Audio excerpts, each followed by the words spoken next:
प्रश्न आता है अधिकतम खेल का मैदान, स्टेडियम पूछा जाता है कि खेल का मैदान कहाँ से मिला, ये क्वेश्चन सर्वाधिक पूछा जाता है।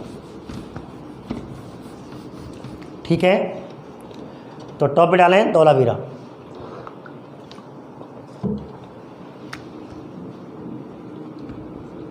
धौलावीरा चौथा महत्वपूर्ण नगर, गुजरात का चौथा प्रसिद्ध नगर पढ़ रहे हैं। सामान्य परिचय लिखें तो धौलावीरा कहाँ है? कच्छ की खाड़ी, कच्छ खाड़ी गुजरात में है। किस नदी के किनारे है? मनसर, मगहर, दो छोटी नदियां हैं, नदी तट पर स्थित हैं। इसकी खोज करने वाला कौन था? इसकी खोज 1967 में जगपति जोशी ने की थी। खुदाई 1990 में RS बिष्ट, रविंद्र सिंह बिष्ट, RS बिष्ट ने इसका उत्खनन किया था। ठीक है, अब इसकी होती है खुदाई। अब इसकी खुदाई करते हैं तो ये भी आयताकार ही था, इसकी भी आकार आयताकार था। जब इसकी खुदाई गई, अब जैसे इसको खोदा गया तो पहला टीला मिला जिसके चारों ओर रक्षा प्राचीर बनी हुई थी, वही 4-5 मकान थे। दूसरा टीला निचला नगर जिसे कह सकते हैं वह मिला, जिसमें अनेक संख्या में मकान थे, कोई इस पर रक्षा प्राचीर नहीं थी। लेकिन एक अपवाद इसमें मिला, इन पहला और दूसरे टीले के मध्य, इस नगर में पहले और दूसरे टीले के मध्य एक और नगरी मिली। इसमें मात्र एक बहुत बड़ा मकान था और कोई रक्षा प्राचीर नहीं थी, और इस प्रकार इसे नाम दिया मध्यमा नगरी। अब ये अपवाद हो गया। 1500 नगरों में 4 नगर अपवाद मिले। सामान्यतः मैं आपको बता दूं, सामान्यतः सिंधु सभ्यता के नगरों की जो व्यवस्था थी वह इस प्रकार थी प्राय, लेकिन ये अपवाद हो गया। इसमें तीसरी नगरी नहीं मिलती थी, मध्यमा नगरी नहीं मिलती थी, लेकिन धौलावीरा से मध्यमा नगरी मिली। इस प्रकार अब इसका नाम हो गया मध्यमा नगरी किसे कहते हैं? तो सिंधु सभ्यता के मध्यमा नगरी किसे कहा जाता है? तो आपको आंसर करना है धौलावीरा। ठीक है, अब आपको थोड़ा सा मैं आपको बता दूं धौलावीरा का भी अर्थ। धौला और वीरा, वीरा का मतलब होता है कुआं और धौला का मतलब है श्वेत या सफ़ेद कुआं। श्वेत कुआं, सफ़ेद कुआं। ठीक है, तो धौलावीरा बना है। अब यहाँ से जब खुदाई हुई तो कहा जाता है जो निचला नगर था, ये निचला नगर था, ये सैनिक वर्ग नगरी थी या, ठीक है। तो यहाँ ये क्यों था? तो यानी पुरोहित ने अपना special guest house, farm house कह सकते हैं, गेस्ट हाउस ही क्यों, अपना स्पेशल बनवाया। तो यहाँ तो रक्षा वर्ग रहता होगा, सैनिक वर्ग रहता होगा, यहाँ पुरोहित जी ने अपना स्पेशल बेडरूम, अपना फ्लैट बनवा लियो। तो ये मध्यमा नगरी हुई। और यहाँ आम बस्ती रहा करती थी, यहाँ में आम बस्ती रहते थे। तो ऐसे करके ये 3 भागों में विभाजित हुई। अब इसमें जो विचित्र बात क्या दिखी कि जो पूरी बस्ती थी जिसमें निचला टीला था, निचला नगर था, और उसके प्रवेश द्वार बना हुआ था, बहुत ही सुंदर प्रवेश द्वार था। इस निचले नगर पर प्रवेश द्वार था और प्रवेश द्वार पर एक उल्टा साइन बोर्ड, जैसे अपना स्कूल वाले, कॉलेज वाले, कोचिंग वाले अपना एक बोर्ड बनवा देते हैं, ऊपर अपना कोचिंग का नाम ऐड कर देते हैं। इस प्रकार इसमें जो साक्ष्य में मिला, इसमें एक प्रवेश द्वार, प्रवेश निचले नगर के सबसे बाहरी ओर एक प्रवेश द्वार मिला और प्रवेश द्वार पर जो प्रवेश द्वार था, इस प्रवेश द्वार पर एक साइन बोर्ड लटका हुआ, एक साइन बोर्ड था लिखा हुआ, और ये 2 खंबे थे, पत्थर के, ईंटों के नहीं थे, चिकने थे, पॉलिश किए हुए थे। तो इसे कह सकते हैं 2 श्वेत पाषाण, 2 श्वेत खंबे कह सकते हैं, स्तंभ कह, 2 पाषाण स्तंभ पॉलिश किए हुए। जैसे वर्तमान में आज हमारे घरों के सामने हम 2 खंबे पत्थरों के चिकने पॉलिश किए हुए लगा देते हैं, तो ये भी आश्चर्यचकित चीज़ है। जबकि सिंधु सभ्यता के मकान पकी हुई मिट्टी से, पकी मिट्टी या पकी ईंटों से मिले, तो मिट्टी के जो पक्की मिट्टी थी अर्थात ईंटों को पकाया जाता था धूप में, लेकिन यहाँ पत्थर मिला वो भी सफ़ेद थे, चिकने पॉलिश किए हुए 2 पाषाण स्तंभ मिले, और ये है पाषाण स्तंभ।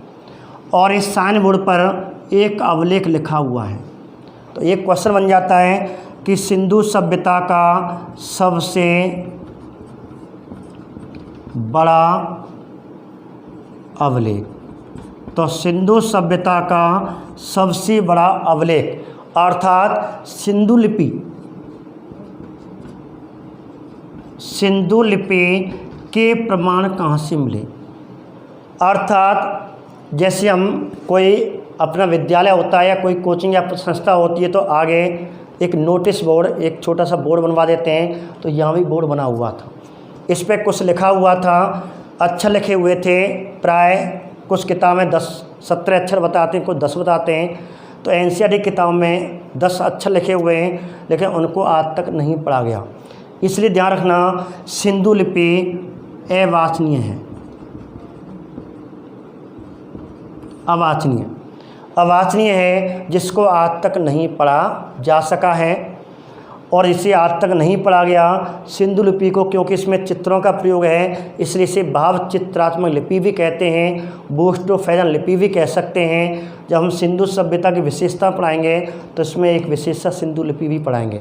तो यहाँ तक केवल इतना समझ लें कि सिंधु लिपि के प्रमाण सर्वाधिक, सबसे ज़्यादा सिंधु लिपि के जो अक्षर मिले, सिंधु लिपि के सर्वाधिक जो अक्षर मिले या लिपि मिली, वो कहाँ से मिली? धौलावीरा। अर्थात सिंधु सभ्यता का सबसे बड़ा अवलेख कहाँ से मिला? यहाँ से। अब जैसे हमने अंदर नगरी में प्रवेश किया, तो यहाँ पे नगरी के मध्य में और यहाँ पे अनेक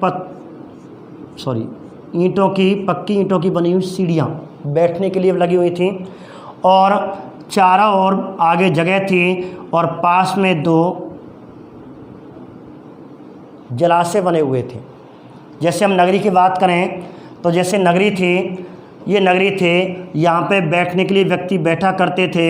यहाँ पे 2 पत्थर के नीचे, जैसे तालाब होता है, कृत्रिम तालाब खोदा गया हो, मनुष्य ने उसको खोदा, चारों तरफ से उसके पत्थर लगाए और रेलिंग लगाई जाने के लिए। जैसे मैं आपको यहाँ बता दूँ तो 2 यहाँ पे तालाब मिले थे और जाने के लिए रेलिंग थी पत्थर की बनी हुई। सामान्य भाषा में कह सकते हैं, जैसे समझें तो स्विमिंग पूल, जैसे होटलों में स्विमिंग पूल होते हैं, लेकिन यहाँ पे मैदान में, खेल के मैदान में, तो इसे सबसे विश्व का प्राचीनतम खेल का मैदान कह सकते हैं। विश्व का प्राचीनतम खेल का मैदान या क्रीड़ा स्थली, जिसे हमने क्रीड़ा स्थली कहा। इस प्रकार विश्व का प्राचीन खेल का मैदान या क्रीड़ा स्थली कहाँ से मिली?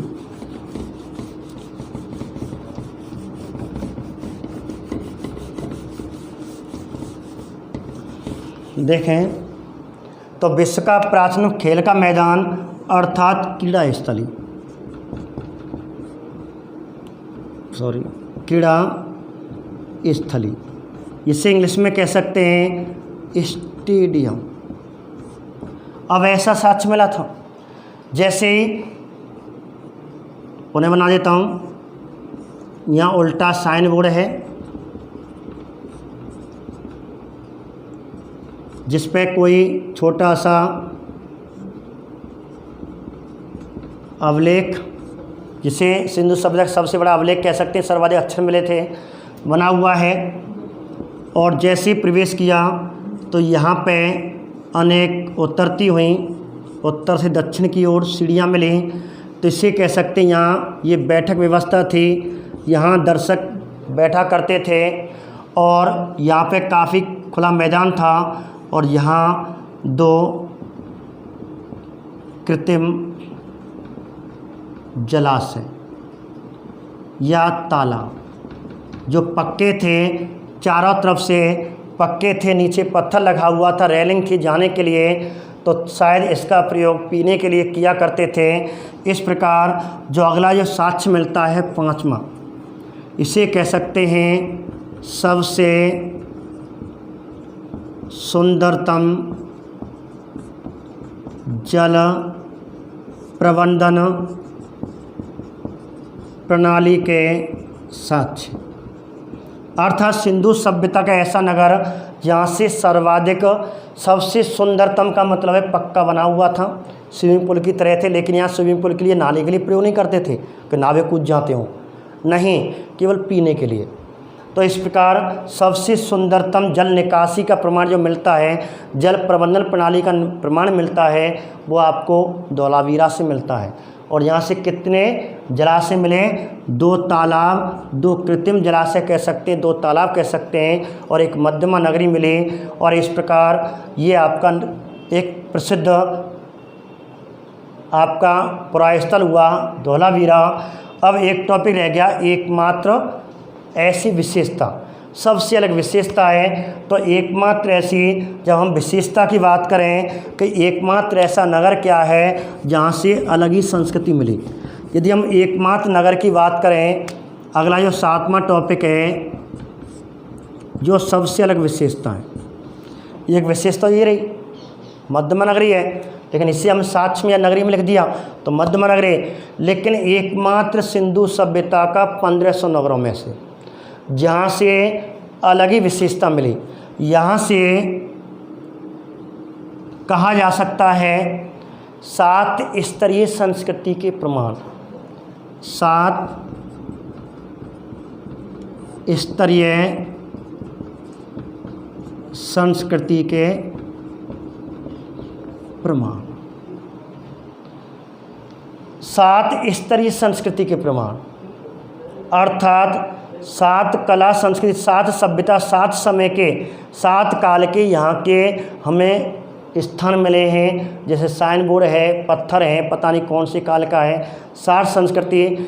अब पता कैसे पड़ा कि जैसे हड़प्पा के समय की कुछ वस्तुएं मिली, हड़प्पा के पहले की कुछ वस्तुएं मिली, हड़प्पा के बाद की कुछ वस्तुएं मिली, कुछ उसके बाद की वस्तुएं मिली। इस प्रकार यहाँ 7 संस्कृति, 7 नगरीय सभ्यता के प्रमाण मिलने के कारण, 7 काल के यहाँ प्रमाण मिलने के कारण इसे 7 स्तरीय संस्कृति वाली संस्कृति भी कह सकते हैं। इस प्रकार ये हमारा टॉपिक हुआ धौलावीरा। तो कल हम सिंधु सभ्यता का जो प्रसिद्ध नगर है, 5वां जो महत्वपूर्ण नगर है, वो कालीबंगा पढ़ेंगे। तो आज का वीडियो आपका यहाँ खत्म होता है, ये टॉपिक आपका यहाँ समापन होता है। अगले वीडियो में कालीबंगा राजस्थान के संदर्भ में, भारतीय इतिहास के संदर्भ में हमें विस्तार से पढ़ना है। धन्यवाद, नमस्कार।